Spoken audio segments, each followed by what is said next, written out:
are back with Evan Ginzburg and the Evan Ginzburg Show. Eclectic mix, huh, Evan? That's right, always. And we are joined by my old friends RenéMarie of the Language of Love Foundation, seated next to me, as well as Judy Marlow, who's the public relations executive for the organization and a producer in her own right.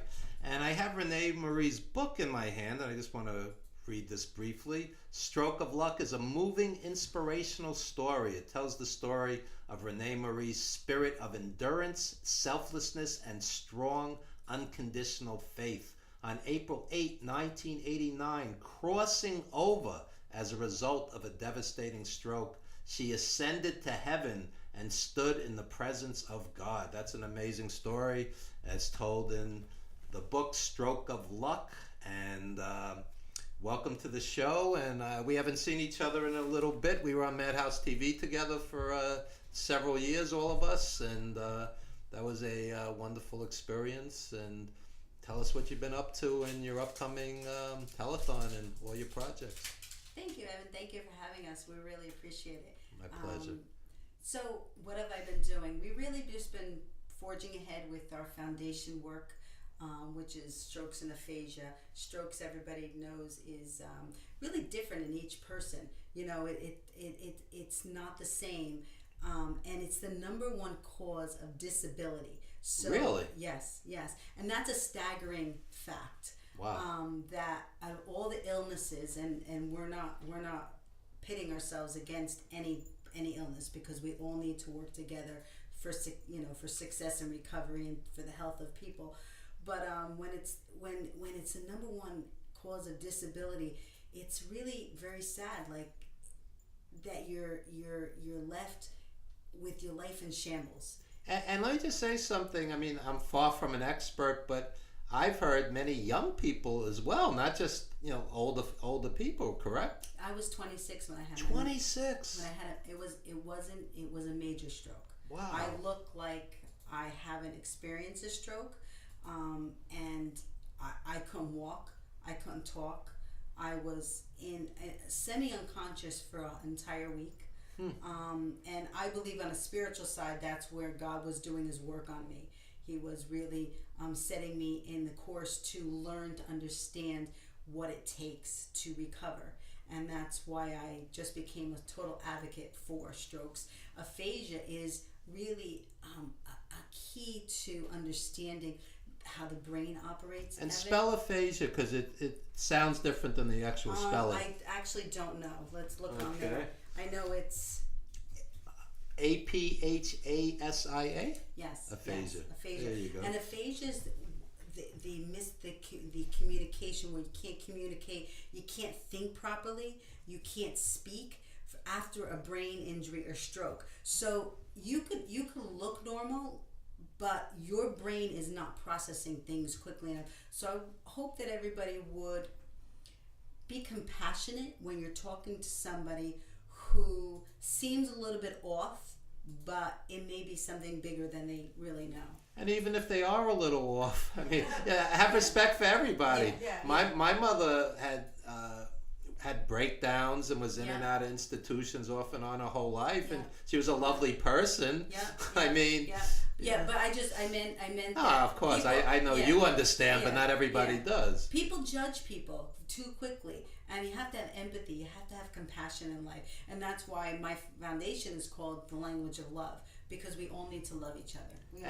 And Judy, tell us about your involvement in the organization. I got involved in it because my dad has stroke. Oh, okay. He had severe headaches, which he didn't tell me about, but I did notice that he had swollen ankles, and I took him to the heart doctor. And he was told that he was in the best of health for his age. And 2 weeks later, he had a massive stroke. And he had a brain bleed. And he was paralyzed on the entire left side of his body. And for 3 years and 3 months, both in the hospital and the nursing home, I spent 6 hours a day, every day, because they're short-staffed, taking care of him. Wow. And talking with other patients. And I wanted to do something to give back. And when I met Renee, I found the answer. Judy has been a driven force. she was a recruiter, so like her focus is getting answers, getting people focused, getting people booked, and she really has been an angel to me on That's my great. work. That's She great. really has been. Now, when you mentioned competition between diseases, my point of contention is always we have like unlimited money for bombs, weapons. How many of us have lost people to cancer, strokes, diabetes, etc., so on? How about more money for medical research? Yeah, that's one of our mission statements on our foundation is to help those. We have three mission statements. Number one is for stroke and aphasia awareness. Number two is for the annual telethon, which we've complied with, and number three is to help those that their insurance has run out. Because to me, being an ambassador and going around to hospitals and nursing homes and meeting people, and their insurance has run out and they're stuck in a wheelchair or stuck without recovery, it takes forever to recover after a stroke. It takes forever. So you have to have constant maintenance on your health. And our health is the most important thing, because if we don't have our health, we have nothing. We have nothing. And Evan, I experienced that with my dad. His insurance didn't cover the physical therapy. It covered it for a short time, and because That's what happened to my mom, and she was dead a few months later. It's outrageous. Because he wasn't recovering fast enough for them, they cut him off. My mom was in a facility to be treated, and they just stopped the treatment because of the insurance. How outrageous! And she was dead a few months later. And I thought of taking him out of the nursing home and bringing him somewhere to get physical therapy, but the cost of the amulet, the cost of doing it at another site and then bringing him back and forth, I couldn't afford it. One's health should not be a business. And I've seen some absurd things, like, for example, you go for some allergy medicine, and if you're insured, there's the small deductible or whatever, and they said, by the way, if you didn't have the insurance, these allergy pills would be $140. I'm like, excuse me? Allergy pills? It's crazy. It's true. That's cheap. It's ridiculous. We've done a few shows that say that money and politics shouldn't be what is it called? Shouldn't be the deciding factor in recovery. It shouldn't be the deciding factor. We should take care of each other first, and then the money should be second. It should be second. If it was the politician's mother who was suffering from a stroke or whatever the case may be, Right. maybe they would perceive it differently. Definitely. Yeah. So tell us a little about the telethon itself. Well, we've had this is our fourth annual telethon coming up. We've had 3 already. The first one was at first 2 was at Madhouse TV, which we were involved with. And She used to have me singing, and innocent kittens were throwing themselves off rooftops. Yeah.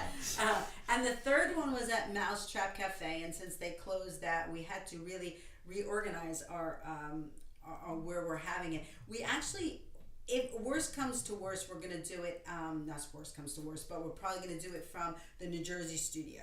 But Which studio? I have a studio in my basement. Oh, okay. In my basement. Okay. Because the truth is, it doesn't matter where it's coming from. It's really how you source it out. And it'll be on our website, which is www.languageoflovetelethon.org.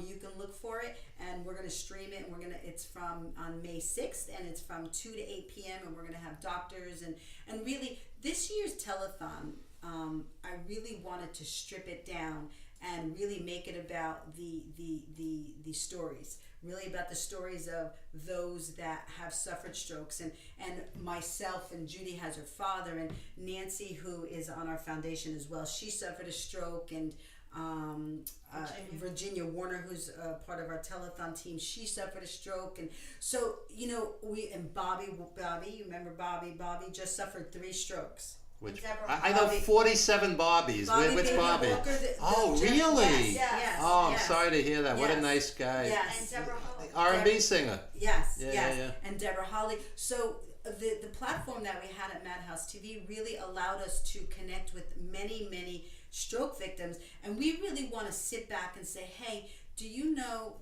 these are the things that happen when you have a stroke. We really want to make it very personal. this year. And we're going to have entertainment, we're going to have doctors, and we're going to have beneficiaries for the telethon, our foundation, and the American Stroke Association. And I always wanted to make a difference with the American Stroke Association because they do phenomenal work.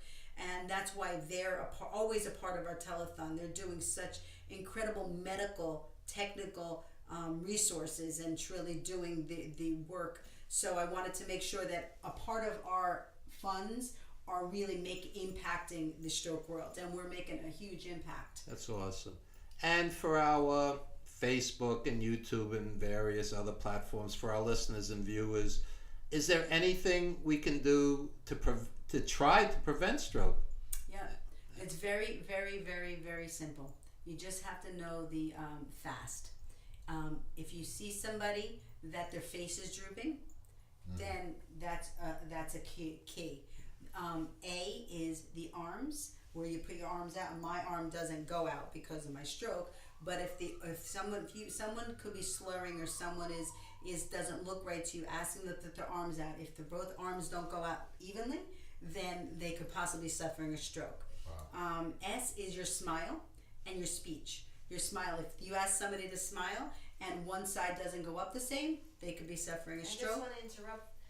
Along with speech is the tongue. If they're not talking clearly, ask them to stick their tongue out, and if the tongue is crooked, that is also. But what about prior to it? Is there anything health-wise they could do to potentially lessen the chances of a stroke? Well, I just want to say that the before I answer that is the most important aspect to helping somebody that could be suffering a stroke is a time. You have 4.5 hours from the onset of a stroke to get medical attention, because 80% of strokes can be prevented if you have within that 4.5 hour window. So that is but as far as that, it really is important. Exercise, nutrition. Yeah. It really is important to see the doctor, have a baseline for your medicals, have a baseline for your blood pressure, have a baseline for all your cholesterol, diabetes. You need to make sure that you're under doctor's care to take care of that. And yes, you need to eat healthy. You need to exercise. You need peace in your life. You need to. I need to stay off of Facebook then. Yeah. Oh my God, I'm always fighting with people. Yeah. Raises your blood pressure. Yes. I could feel my blood pressure raise sometimes when I'm arguing with somebody. I know. But that stress is a really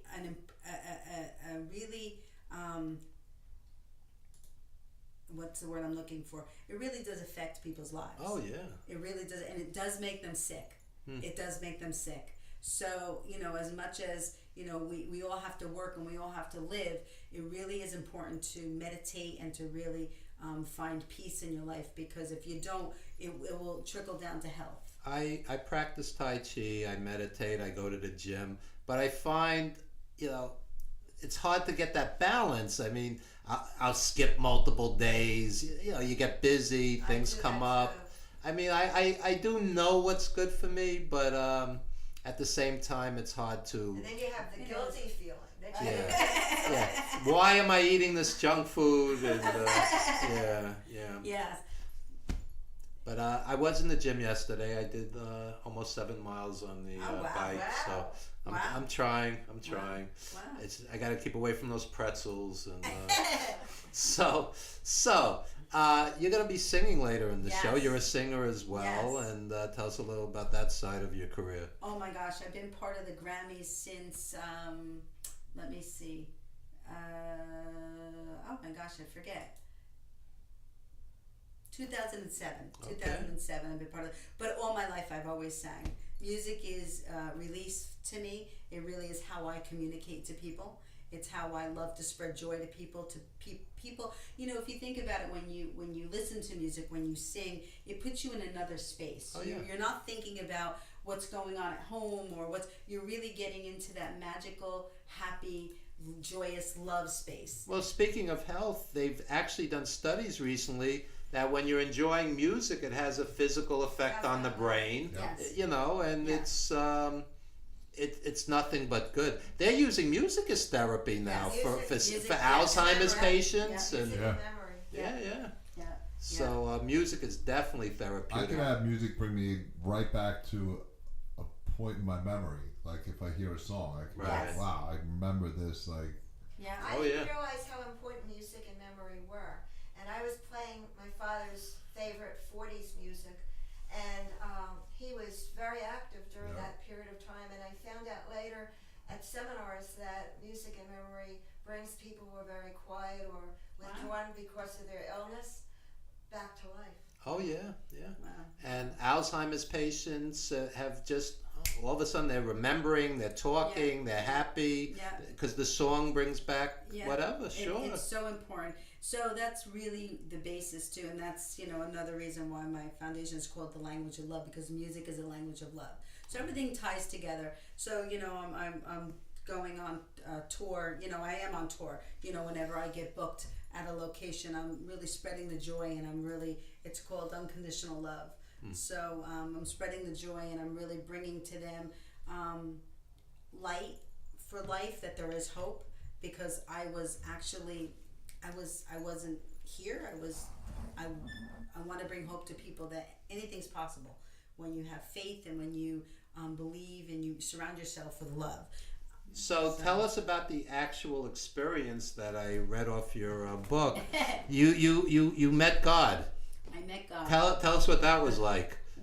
He looked a little like Jim Savali, right? Jim looks a little like Jesus there, right? Yeah. You know what? I was on April 8th, and I was coaching third base, and I was walking across the field to get to the first base dugout, and my daughter, who I had 6 months prior, was in the arms of a friend, and at the particular time, everybody who was there 13 years prior on the same day happened to come back that day. And I heard while I was walking across the field, let's try this again. So when I got to the dugout, I kind of collapsed and said, I need help. And I felt my body go up out of my soul, go up out of my body. And I actually watched everything happening below me. Wow. And when I was risen up, it's heaven is a place where there's peace, there's joy, there's you're surrounded, encompassed with the love of God. And then I heard my name, and I looked up, and it's not like I saw God, because God is everything and everybody and can be in anything, but I saw the light, and it's a knowing that you just have. Wow. And he said, I said, I don't want to go. And he said, I don't want to take you. I said, that's good. Put me back down in my body. Yeah.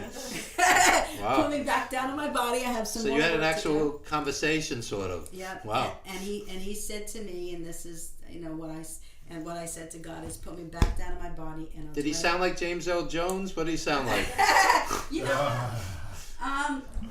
That's what I would imagine. yeah. Yeah, you know what? It's probably nothing like that. Right. I don't know.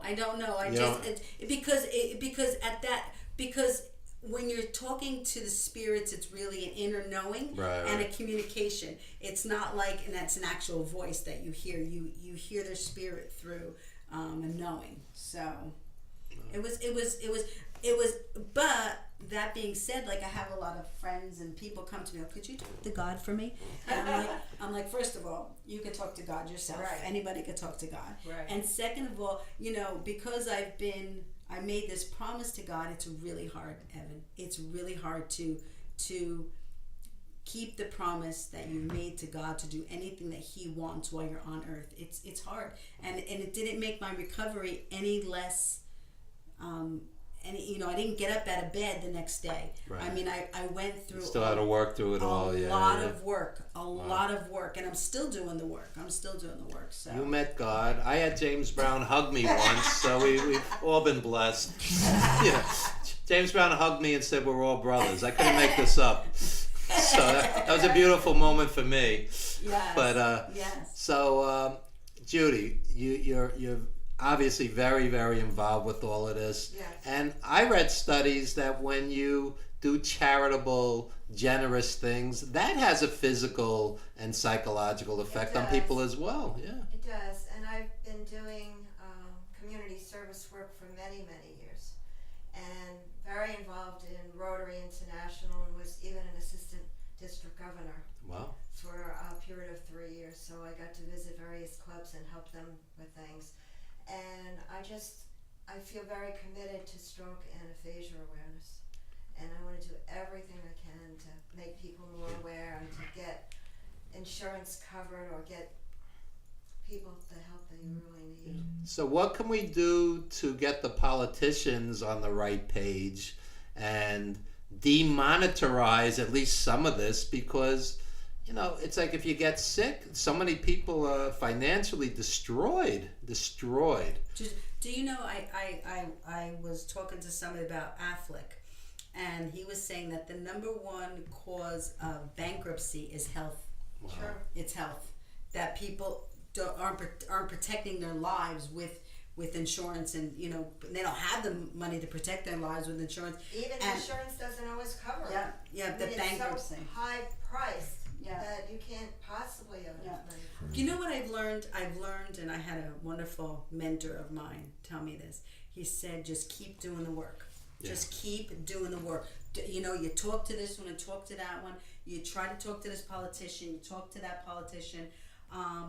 But even if they're not listening, do the work. I went to the with the American Stroke Association to lobby. I was just going to remind you about that. Yes, lobby in Congress last year. That was incredible to be in Congress, in the White House with those politicians and know the power that is held there. Oh yeah. But I will tell you that I also have realized because of this Miami situation that we the people have the voices as well. We have the voices because when we stand together in something, that we can do anything. Well, we're starting to see that with the massacre survivors. These kids in the course of 2 weeks are making change. Yeah. So when people band together, it's powerful. Yeah, and that's why I always believe that we need to stand together on strokes. Because together we can make a difference. That's why we joined the American Stroke Association. That's why, I want everybody to come together on the telethon day. Not because of the money. Yes, we need the money to, help people and to keep our foundation.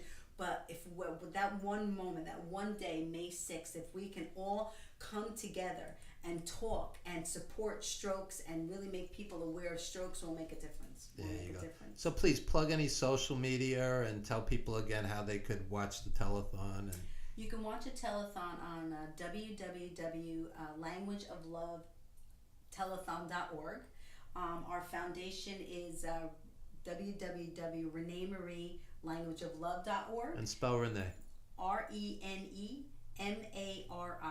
There you go. That's how I spell it. And that's what I am on Facebook, RenéMarie Test Adams, because when I went on Facebook, they said you have to put your full name. So I listened to them. Right, because there was another RenéMarie. Yes, and I'm on Twitter by RenéMarie. So if you Google RenéMarie Stroke of Luck, which is our TV program, which we actually have a website for that as well, www.RenéMarieStrokeofLuck.com. We're on that as well. So if you Google RenéMarie, I'll come up. Me and the jazz singer. Okay, there you go. That's true. There's a chance. She's really good. Oh, that's right. That's right. Yeah, come to think of it, I know who that is. Yes. And Judy, anything you want to plug? Just, I'd like everybody to tune in to the telethon and give whatever they can. Okay. So, folks, we're going to take a very brief time out, but later in the show, Renee's going to come back and sing for us, and John Winnell's going to come back and do a poetry set. But after this quick break, we're going to have actor-producer David Patrick Wilson along with Nan Gill Wilson, and they're going to talk about their new film Collar. So this will be interesting, and we'll be looking forward to hearing you later in the show. Thank you so much. Thank you, and keep doing what you're doing, because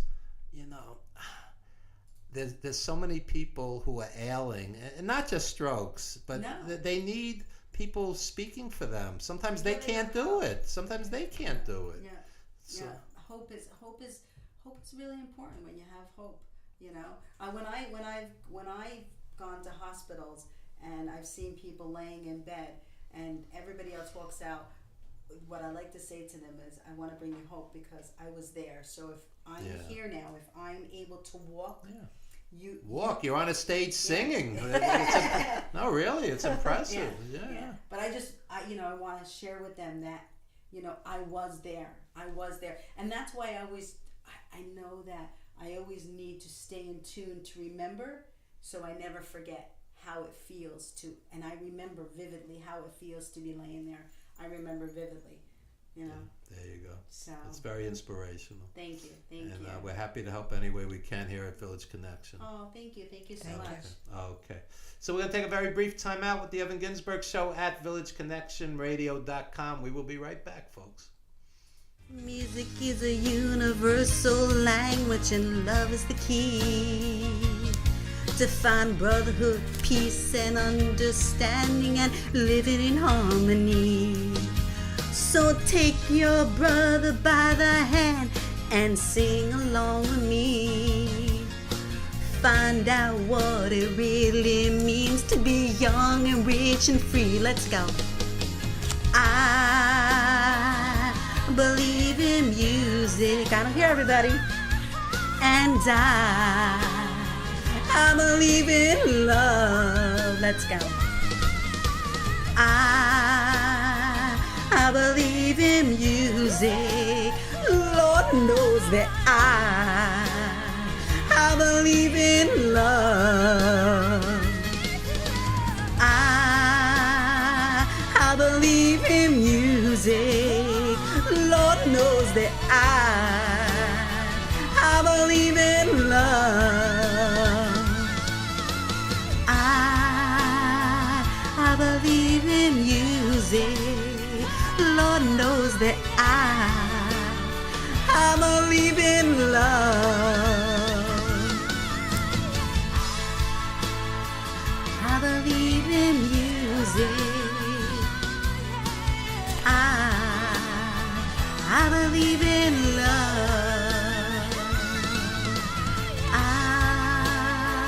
I believe in music. Lord knows that I believe in